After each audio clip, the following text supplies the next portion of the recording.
ini.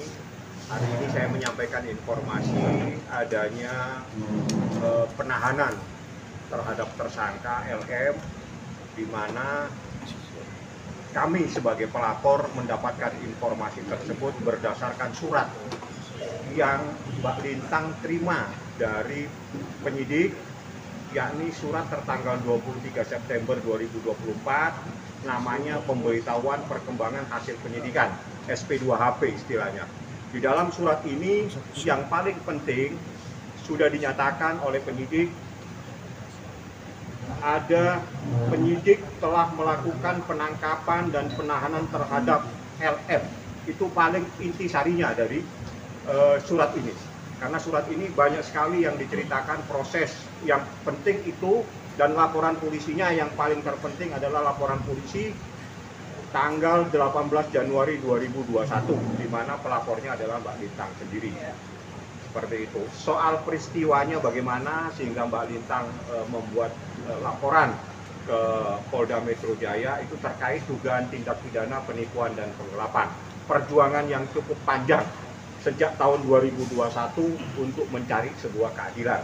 Alhamdulillah pada tanggal 19 September seingat saya telah dilakukan penangkapan dan penahanan terhadap seseorang berinisial LM karena diduga telah melakukan tindak pidana penipuan dan penggelapan. Seperti itu surat yang saya terima. Jadi kami menjelaskan kepada rekan-rekan media itu berdasarkan surat yang kami terima dari penyidik. Suratnya ada. Ya, Mbak Lintang mungkin akhirnya penantian panjang LM sudah ditahan. Iya, penantian yang panjang akhirnya udah ditahan di tanggal berapa Bang kemarin? 19 kemarin jam 3 sore. Panjang juga. Panjang peristiwanya. Mungkin kronologis seperti apa Mbak? Bisa ceritain lagi Mbak? Dikit aja mungkin. Kronologis apa nih? Waktu katanya Kasusnya kasus awal ya Mbak, kasusnya. Peristiwanya. Iya, peristiwanya Di sini mungkin Mbak Lintang yang bisa jelasin. peristiwanya itu di tahun 2021 20 ya Bang, yang waktu Covid. 2021 berawal dari pengadaan bansos DKI. Di situ SPK-nya yang dikasih lagi itu palsu. Terus Mbak ya. Kerugiannya berapa? Laporannya di mana? Kerugiannya itu pertama kita pencairan di FS Capital itu 40 miliar. Dari 40 miliar itu diberikan barang. Dari barang itu baru kembali sekitar 20 atau berapa itu loh saya lupa. Kalau masih berapa sih Bang total itu? Total ya tanggung jawab Mbak El dan sama satunya Pak James itu hampir 30-an lebih ya. Jadi tanggung jawab atas kredit yang diberikan oleh FS Capital. Nah, perkara ini sebetulnya berawal dari adanya SPK pengadaan yang diduga suratnya itu tidak sesuai atau tidak sebagaimana mestinya. Nah, berdasarkan surat itu, Mbak Lintang mencairkan pertama kali di sini ya, Mbak? Iya. Ya, di sini disepakati 3,3 miliar. 3 miliar dulu. Jadi minta CLM ini minta 3 miliar dulu untuk mengambil SPK di DKI. Dari 3 miliar itu lalu dia mengajukan invoice untuk pembelian barang senilai 37 miliar. Nah, setelah diketahui bahwa SPK ini tidak sebagaimana mestinya atau tidak ada di dalam proses pengadaan ini, maka barang-barang tersebut harus dijual ya Pak ya. Disepakati harus dijual dan uangnya harus dikembalikan kepada FS Capital, dan ada tanggung jawab Mbak Lintang yang cukup besar sebagai gurantor dia. Jadi apalisnya dia. Jadi itu peristiwanya. Jadi ada beberapa hal-hal di mana akhirnya Mbak Lintang melaporkan penipuan dan penggelapan pada satu item. Jadi ini ada beberapa item supaya dipahami ya. Item pokoknya itu adalah pengadaan barang dan jasa. Dalam pengadaan barang dan jasa ini ada sub lagi. Subnya itu terkait barang-barang yang sudah dibeli. Nah, pada titik itulah Mbak Lintang melaporkan dugaan tindak pidana penipuan penggelapan. Seperti itu ya Pak? Iya. Perempuan ini luar biasa banget. Maling teriak maling. Dalam prosesnya juga Mbak Lintang sempat dilaporin juga ya? Iya, saya dilaporin di mana-mana, dilaporin di Polres Jakarta Pusat, Polda saya Metro, dilaporin di Polda Metro, di Harga, di Tamnek. Terus terakhir saya dilaporin lagi di Di Polres Renata. Renata. Itu Banyak yang laporin. pencemaran nama baik katanya.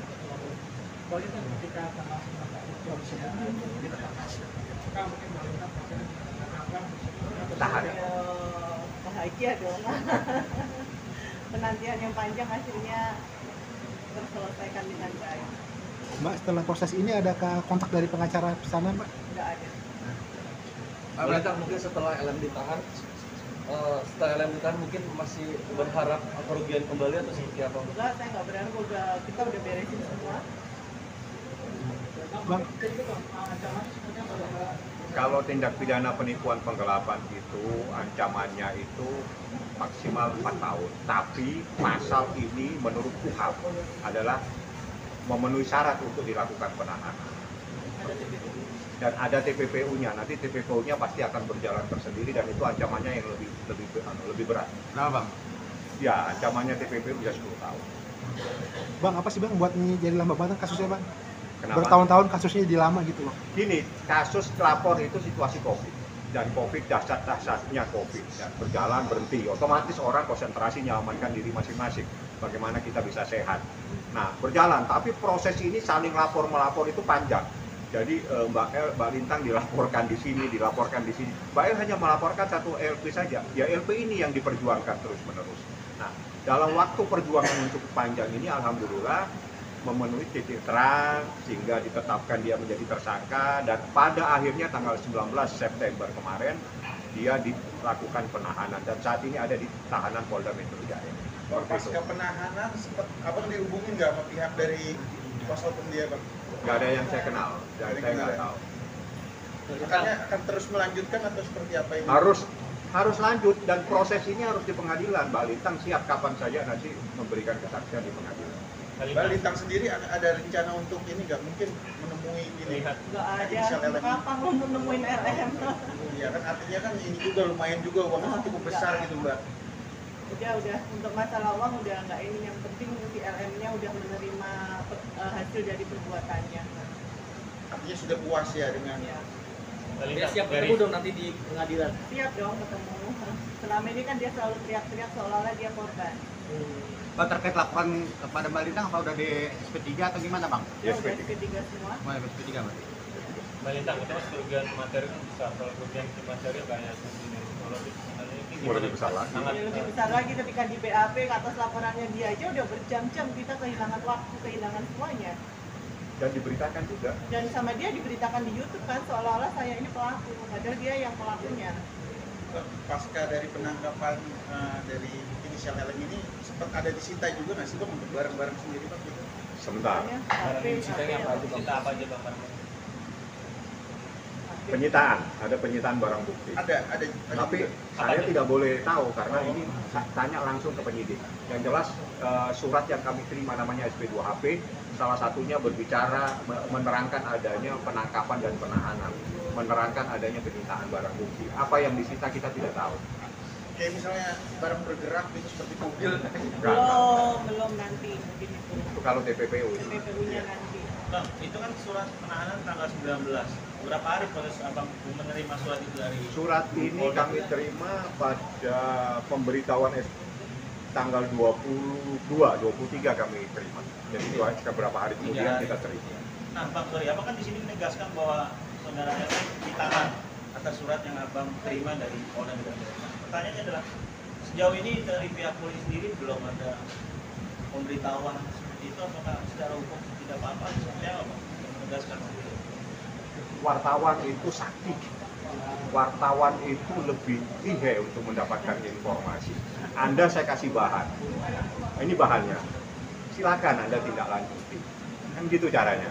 Nah, dasarnya ada SP2HP. Nah, biasanya yang begini yang menjelaskan Humas. Sampaikan saja ada SP2HP yang menangani unitnya ada di Resmob dan sejak tanggal 19 September. Biar dia yang menjelaskan karena ini kewenangan daripada Humas Polda Metro Jaya untuk menyampaikan kepada masyarakat. Kami hanya menyampaikan bahwa Mbak Lintang yang berjuang sejak tahun 2021 membuat laporan, alhamdulillah pada akhirnya keadilan itu diberikan dan pada tanggal 19 seseorang yang dilaporkan itu lagi dilakukan penahanan. Seperti itu yang ingin kita sampaikan kepada masyarakat. Kebenaran tentang surat ini Anda cross check kepada kepolisian. Bang, abang setuju juga bang dengan pendapat mungkin berita itu kemarin sempat juga ini terkait dari apa namanya kasus ini kan agak lambat ya. Nah terkait dengan ini sekarang diberitakan di media ini polisi ini bergerak cepat untuk menetapkan LM ini sebagai tersangka. Abang setuju dengan mungkin? Ya itu tanya ke penyidik. Jadi gini, kita harus memahami proses hukum. Satu, polisi tidak menangani satu laporan. Laporan masyarakat semuanya ada di sana. Yang kedua, situasi pada saat lapor itu COVID. Yang kedua, proses juga terganti-pergantian. Penyidik itu pasti akan terjadi karena kan cukup lama. Jadi ya kita ikutin prosesnya. Dan ini suatu hal yang biasa ya dalam proses penegakan hukum, di mana proses itu berjalan 1 tahun, 2 tahun itu suatu hal yang biasa.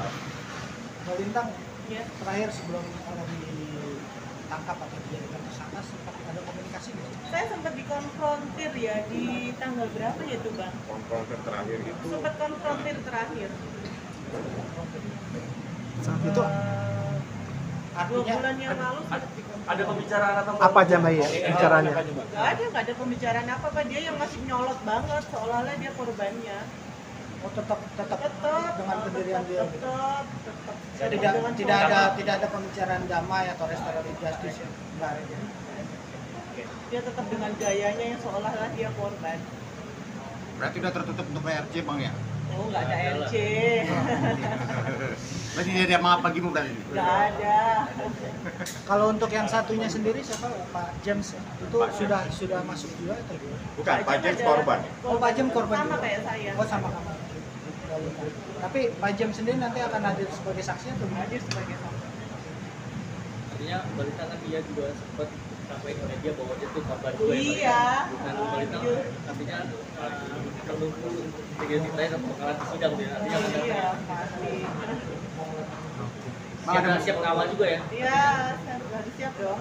Bang ada kemungkinan untuk menuntut imaterial itu bang? Kan tadi Material itu perkaranya di perdata. Kalau pidana ya apa yang menjadi bukti ya itulah yang akan tercantum dalam surat dakwaan. Tapi material nanti perkara perdata.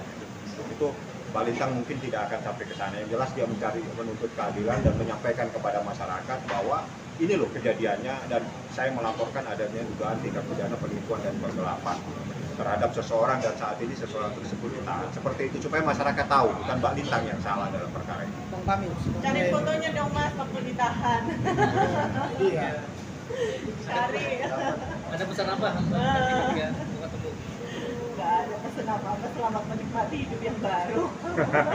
Bang Pami sebagai kuasa hukum Mbak Lintang kan kemarin juga dari pemberitaan segala macam kan selama ini apa tuntutannya cuma penggelapan dan penipuan. Apakah ada pasal berlapis seperti pencemaran nama baik? Tidak. Nggak ada. TPPU-nya ada. TPPU ada. TPPU-nya. Jadi sekedar itu aja Bang. TPPU-nya ditemukan juga. Oh, sudah. Sudah ya. Ada bukti baru Bang untuk ini Bukti-bukti jelas ada, cuma kita nggak ungkapin di media ya. Nanti Yang waktu terbaru persidangan aja. Semuanya terbaru lah. semuanya Ini terbaru. baru proses penyidikan. Terima kasih banyak. Udah, terima kasih.